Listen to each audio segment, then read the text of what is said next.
Assalamualaikum warahmatullahi wabarakatuh. Di sini saya Sriyati Rahayu dengan ujung NIM 12 dari kelas R003 jurusan Sastra Indonesia ingin memenuhi tugas mata kuliah pragmatik yang dimana tugasnya itu membuat review 5 artikel. Baiklah, di sini artikel yang pertama adalah Baiklah, untuk artikel pertama ini berjudul tentang kritik sastra dengan pendekatan pragmatik pada cerpen Malaikat Juga Tahu, karya Dewi Lestari, dan penulis dari artikel ini yakni adalah Kasmawati. Pendahuluan artikel ini membahas analisis cerpen Malaikat Juga Tahu, karya Dewi Lestari dengan menggunakan pendekatan pragmatik. Pendekatan ini digunakan karena sesuai dengan tujuan peneliti, yaitu mengetahui nilai-nilai apa saja yang terkandung dalam cerpen tersebut. Cerpen ini menceritakan tentang kedekatan antara seorang penyandang autis dengan seorang gadis. Di dalam metode artikel ini, digunakan penelitian kualitatif dengan menggunakan pendekatan pragmatik. Teknik pengumpulan data menggunakan metode kepustakaan online untuk memperoleh data dari cerpen. Di dalam pembahasannya, ditemukan nilai-nilai agama, sosial, pendidikan, moral, etika, estetika, dan psikologi dalam cerpen. Nilai agama terlihat dari pertolongan Tuhan kepada sang ibu, nilai sosial terlihat dari hubungan tokoh dengan lingkungannya, nilai pendidikan terlihat dari kepandaian tokoh autis meski tidak bisa berkomunikasi, nilai moral terlihat dari perbuatan sang ibu untuk mempertahankan cinta tokoh autis, nilai etika terlihat dari penggunaan bahasa yang indah, nilai perjuangan terlihat dari sang ibu yang menjaga perasaan sang tokoh autis agar bisa bertahan hidup. Nilai psikologi terlihat dari kalimat bulir-bulir besar penuh membasahi wajah, yang artinya menangis. Nilai-nilai ini sesuai dengan tujuan pembelajaran dan hiburan yang ingin disampaikan pengarang lewat karyanya. Kesimpulannya yakni, secara keseluruhan, artikel ini menganalisis cerpen Malaikat Juga Tahu karya Dewi Lestari dengan baik menggunakan pendekatan pragmatik. Nilai-nilai agama, sosial, pendidikan, dan lainnya ditemukan sesuai tujuan penelitian, analisis menggunakan metode yang tepat, dan hasilnya relevan dengan judul penelitian. Sekian dari review artikel yang pertama. Baiklah, di sini ada artikel kedua yang berjudul Dieksi Sosial dalam Novel Negeri Lima Menara karya A. Fuadi, suatu tinjauan pragmatik, yang dimana penulis dari artikel ini adalah Rahmi Sari dan Syahrul, kemudian ada Bakhtarudin.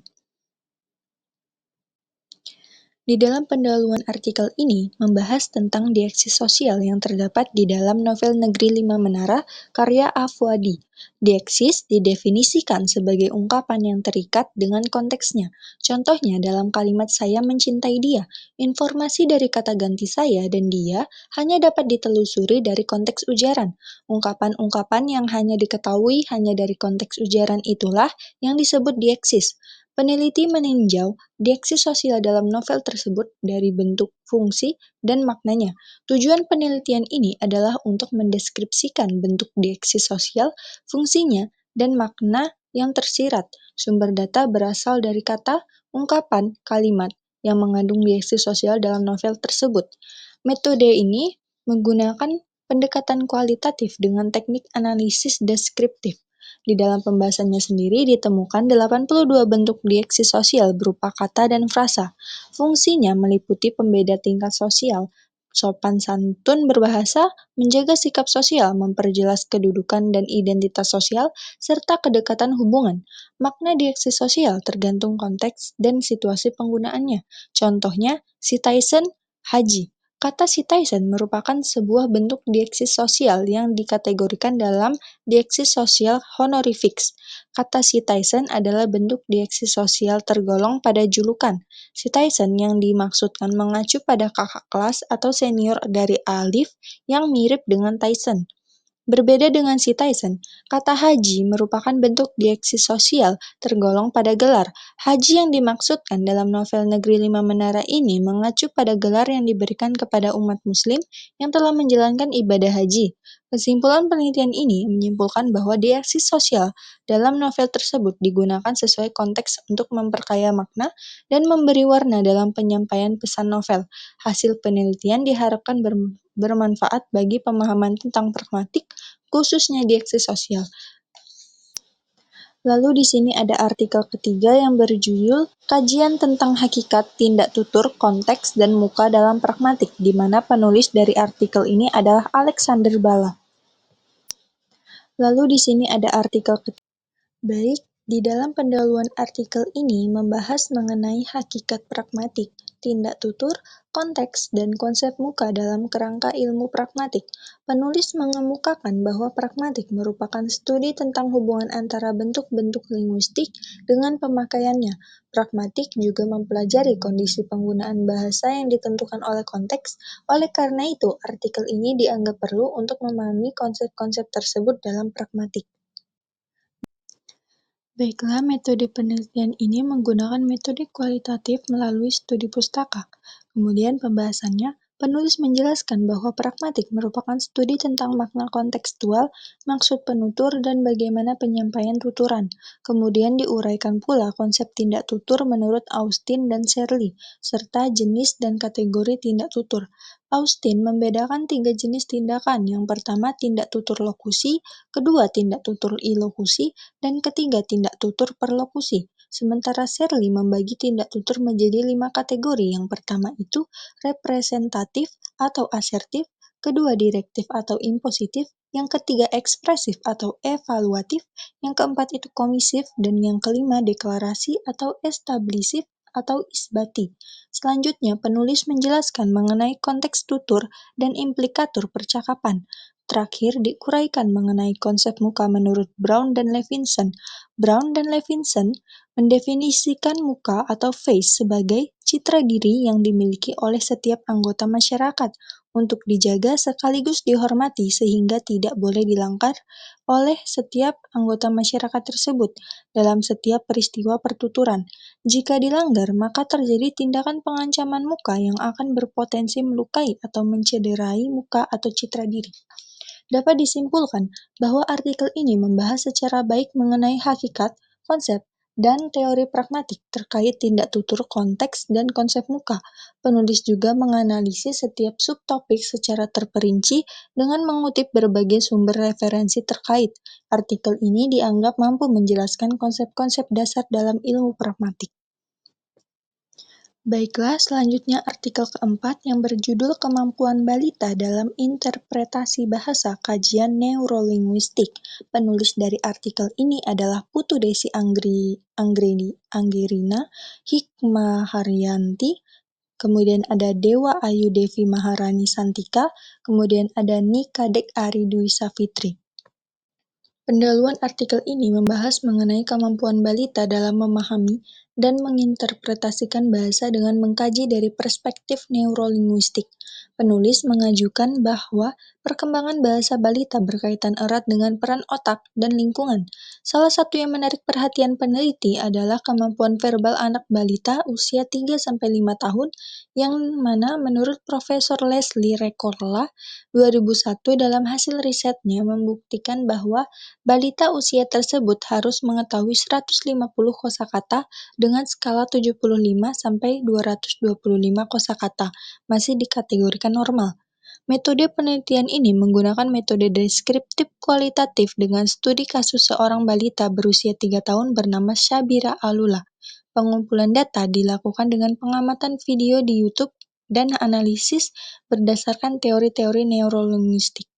Pembahasan penulis menjelaskan tahap-tahap perkembangan bahasa balita dan kaitannya dengan fungsi otak. Secara kognitif, ada 4 tahap perkembangan anak, mulai dari 2 tahun pertamanya. Anak belajar mengembangkan sensor motoriknya, kemudian mengenali benda-benda yang tampak, lalu mulai memahami konsep konvensi, dan yang terakhir, anak mulai mampu berpikir logis seperti orang dewasa. Sedangkan untuk kemampuan bahasa, saat usia 1 bulan, bayi masih berkomunikasi dengan menangis sebagai tanda ia merasa ngantuk, lapar, atau tidak nyaman. Memasuki bulan ketiga sampai ke-6, bayi sudah mulai mengucapkan suku kata yang berulang-ulang dengan bunyi konsonan bilabial. Saat 10 bulan, bayi bisa menirukan suara di lingkungannya. Hingga di usia balita mampu berbicara dengan benar namun belum sempurna seperti orang dewasa. Kemudian dibahas hasil pengamatan kemampuan bahasa balita Syabira yang mampu berbicara dengan baik karena stimulus yang diberikan orang tuanya sejak dini di area Broca di otak.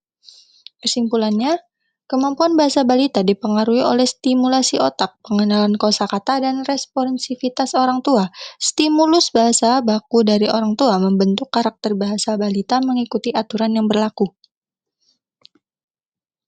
Lalu artikel kelima, berjudul tentang Bahasaku Bahasamu, Eksplorasi Bahasa Anak Muda Zaman Now. Penulis dari artikel ini adalah Rahma Alia Riyadi, Nesti Yusmia Rahma, Bagastia Fikriansyah Ramadan. Pendahuluan artikel ini membahas mengenai penggunaan bahasa yang digunakan oleh anak muda zaman sekarang atau bahasa gaul. Tujuannya adalah untuk mengeksplorasi berbagai aspek bahasa yang digunakan anak muda saat ini. Bahasa gaul ini sebenarnya sudah ada sejak lama, namun penyebutan istilah bahasanya yang berbeda dengan seiringnya perkembangan zaman. Zaman dulu bahasa gaul dikenal dengan bahasa prokem. Bahasa prokem ini populer pada tahun 1980-an. Bahasa gaul biasanya digunakan oleh beberapa kelompok saja dan semakin berkembangnya zaman, anak muda zaman sekarang menciptakan istilah-istilah yang baru.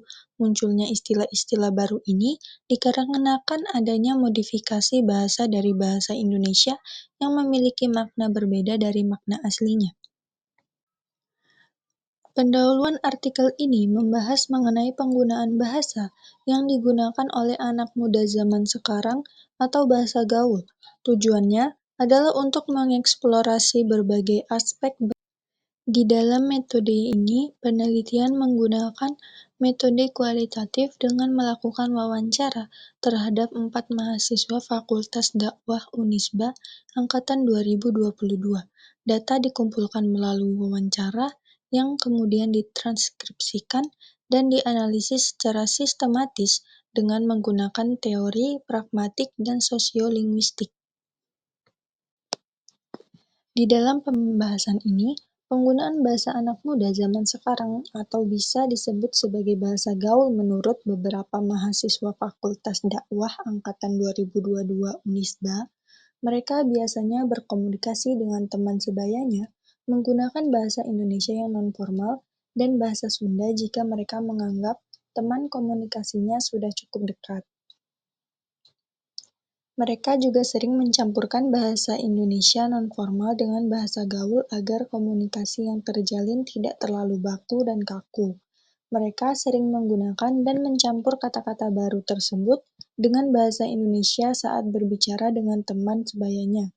3 dari 4 orang yang diwawancarai oleh penulis menyebutkan jika ada perubahan yang sangat signifikan antara bahasa anak muda zaman sekarang dengan bahasa anak muda zaman dahulu. Singkatnya, hasil wawancara menunjukkan bahwa mahasiswa cenderung menggunakan bahasa Indonesia nonformal dan bahasa Sunda dalam berkomunikasi. Mereka juga mengenal beberapa kata bahasa gaul yang sedang tren di media sosial. Ada perbedaan pandangan mengenai perubahan bahasa antara generasi, kemudian penggunaan bahasa gaul bermanfaat untuk mempererat persahabatan, tapi juga beresiko menyinggung. Kesimpulan dari artikel ini, penggunaan bahasa anak muda terus berubah seiring zaman, namun penting untuk mempertahankan bahasa ibu dan nilai-nilai dasar bahasa Indonesia, meskipun ada tren baru. Penelitian ini bermanfaat untuk memahami dinamika perubahan bahasa anak muda di era modern. Itulah review dari 5 artikel yang sudah saya paparkan tadi.